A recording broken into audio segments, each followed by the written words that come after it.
एक T20 मुकाबले में तकरीबन 500 रन बन रहे हैं और फिर भी हम कह रहे हैं कि प्लेयर्स ने स्लो खेला। यार ये जो एक परसेप्शन चेंज हुआ है ना, इसके पीछे का रीज़न है ऐसी पिचेस। बिकॉज ऐसी पिचेस के ऊपर इतना रनों का अंबार लग रहा है और फिर प्लेयर्स चाहे यहाँ पर 170 की स्ट्राइक रेट पे खेलें, चाहे 150 की स्ट्राइक रेट पे खेलें, लेकिन उनके सामने सवाल वही आता है कि आप और तेज़ क्यों नहीं खेले। और कल रात में यहाँ पर जीटी एक पॉइंट ऑफ टाइम पे एक अनथिंकेबल टास्क कंप्लीट करती दिख रही थी, लेकिन उसके बाद यहाँ पर बीच में 3-4 ओवरों में वो मोमेंटम जो उनका था वो स्लिप हुआ एंड अल्टीमेटली पंजाब ने एक अच्छी विक्ट्री रजिस्टर की है। लेकिन देखो, कल के मुकाबले के बारे में बात जरूर करनी है, लेकिन इंडिविजुअल्स पे फोकस करना बहुत ज़रूरी है। कल के मुकाबले में यहाँ पर श्रेयस अय्यर ने जिस तरीके से बाय एन एग्जाम्पल लीड किया है पंजाब को, ये मिसिंग था पंजाब में बहुत सालों से। हमने देखा है पंजाब को 2014 में जब आपके बेली यहाँ पर आपके कैप्टन थे, उसके बाद से हर सीजन में सिर्फ स्ट्रगल करते हुए एक भी सीजन वो कॉम्पिटिटिव नहीं बन पाए। हालांकि केएल राहुल वाले टाइम में पंजाब यहाँ पर थोड़ी फाइटिंग स्पिरिट के साथ जरूर खेलती थी, लेकिन कहीं ना कहीं वो एक जो टीम यूनिटी थी वो मिसिंग थी और परफॉर्मेंस पर भी उस चीज़ का असर दिखाई देता था। बिकॉज बॉलर्स का रोटेशन हो या फील्ड प्लेसमेंट हो या फिर फील्डिंग एफर्ट्स हो, वो पंजाब प्लेयर्स उतना ज़्यादा नहीं डालते थे। अब इस बार जो धमाकेदार जोड़ी आई है पंजाब में Ricky Ponting and Shreyas Iyer की, वो कहीं ना कहीं एक होप जगा रही है पंजाब के फैंस में कि इतने सालों का जो इंतज़ार है 2014 के बाद से एक भी यहाँ पर फाइनल में जगह नहीं बनाई है, प्लेऑफ में जगह नहीं बनाई है, तो वो शायद कर पाएंगे। Now we have to wait and see कि भाई आने वाले मुकाबलों में पंजाब कैसा करेगी। लेकिन यहाँ पर आपको शशांक की भी तारीफ करनी पड़ेगी। ऑल्दो शशांक की उस ताबड़तोड़ बल्लेबाजी ने श्रेयस अय्यर की एक डिजर्वेड सेंचुरी जो थी वो नहीं बनने दी। 97 रन बनाए श्रेयस अय्यर ने, और जो कहीं ना कहीं इम्पैक्ट श्रेयस अय्यर अपने बल्ले से केकेआर में नहीं कर पाए थे लास्ट सीजन में। ही वॉज स्कोरिंग रन्स, लेकिन इस इम्पैक्ट के साथ नहीं। जहाँ पर ऑलमोस्ट 200 से ज़्यादा की स्ट्राइक रेट पर यहाँ पर आपके श्रेयस अय्यर ने रन बनाए हैं और टीम को फाइनल फिनिश लाइन से पार पहुँचाया।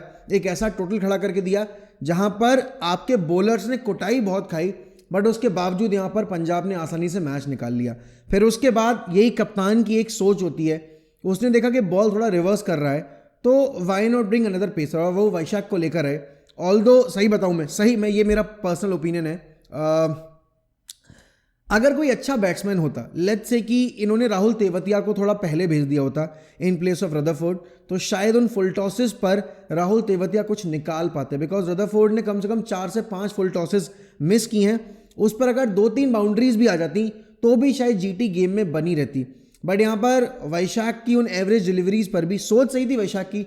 ही वॉज ट्राइंग टू बोल द वाइड यॉर्कर्स, बट वो वाइड यॉर्कर्स कहीं ना कहीं फुल टॉस में तब्दील हो रही थी और इस वजह से जीटी में फ्रस्ट्रेशन थी।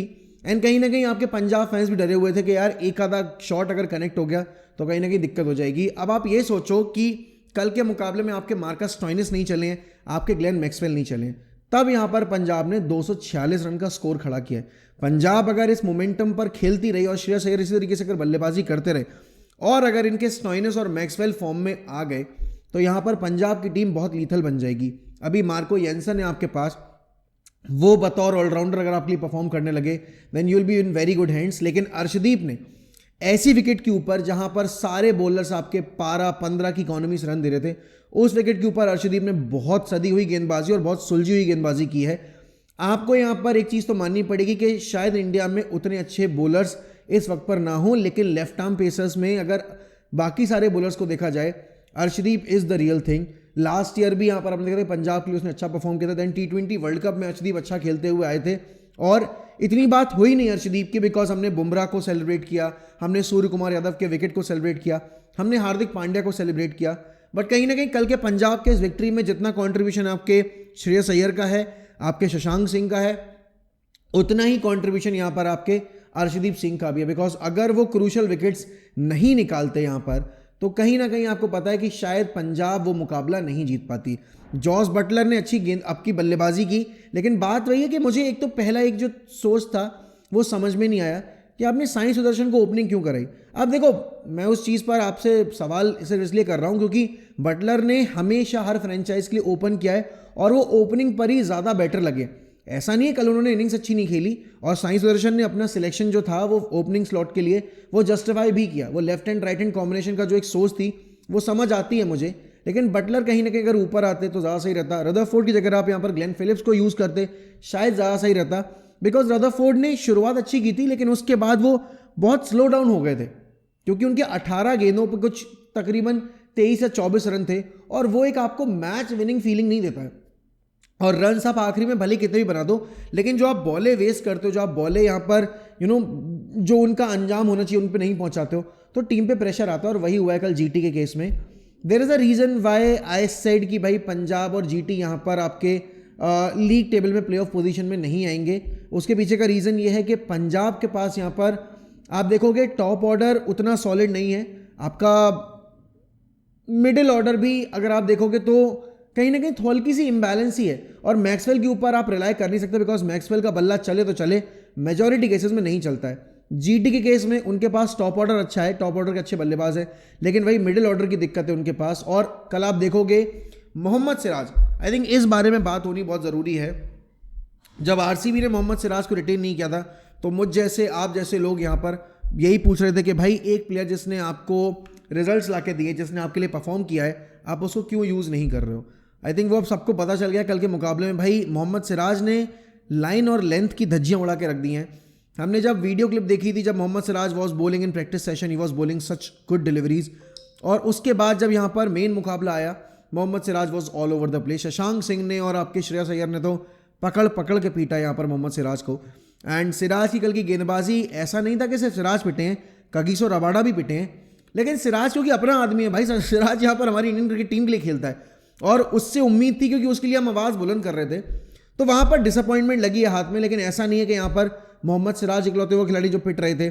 आपने मिचेल स्टार्क को पिटते देखा है, आपने यहाँ पर पैट कमिंस को पिटते देखा है, जोफ्रा आर्चर को पिटते देखा है, कगिसो रबाडा को पिटते देखा है।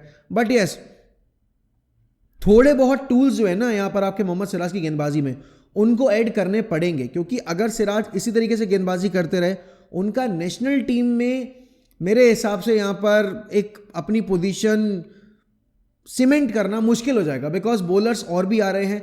उस दिन आपके खलील अहमद ने बहुत अच्छी गेंदबाजी की है, Khaleel would be an option. Then आपके पास यहाँ पर पता है आपके पास मयंक भी हैं जो अभी इंजर्ड हैं ऑल दो, बट जब वापस आएंगे he might be in contention to get into the playing 11। फिर आपका मोहम्मद शमी है, अगर भुवनेश्वर कुमार इंजरी के बाद अच्छा कर लेते हैं, उनका नाम भी कंटेंशन में आएगा।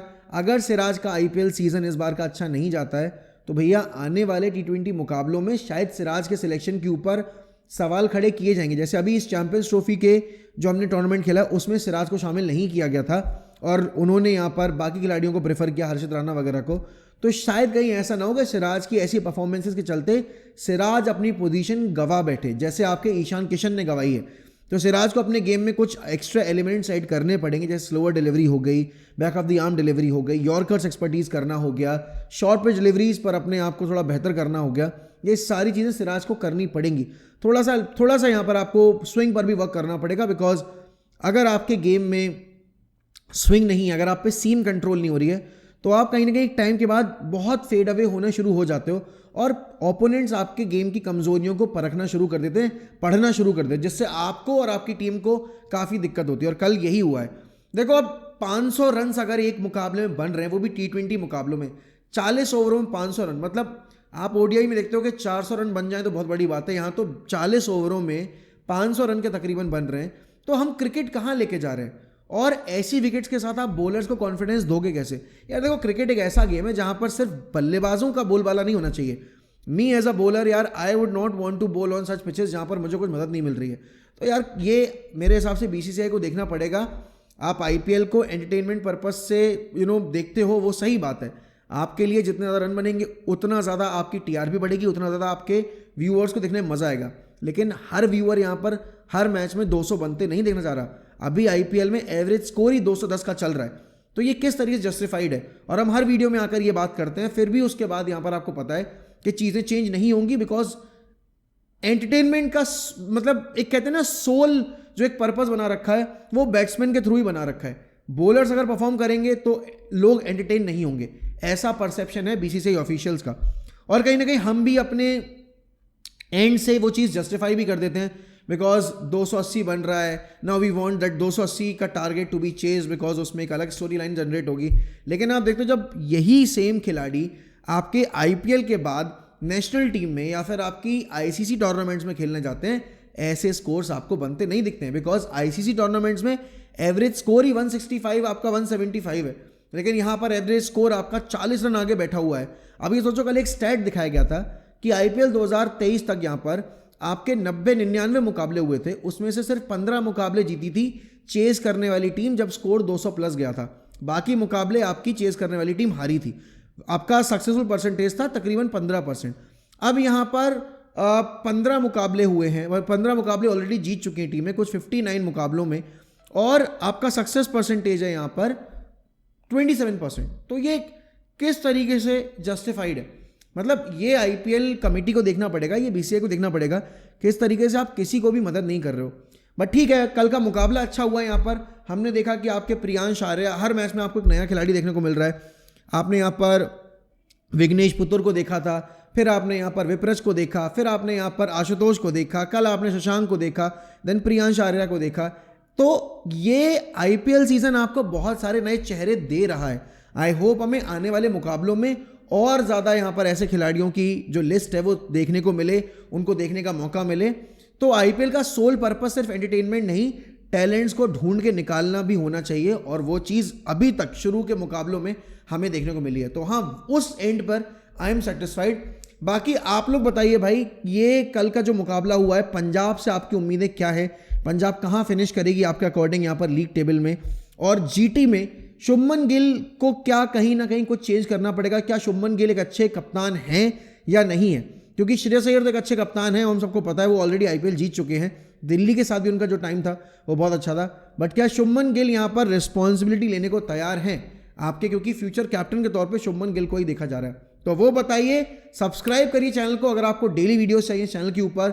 लाइक करिए इस वीडियो को, कमेंट करिए भर भर के, and most importantly please channel को सपोर्ट करना मत भूलेगा। इसी के साथ मैं आपसे लूंगा अलविदा। रात में मिलूंगा आपको पोस्ट मैच लाइव के लिए। बाकी तब तक ध्यान रखिए अपना। Bye bye, take care.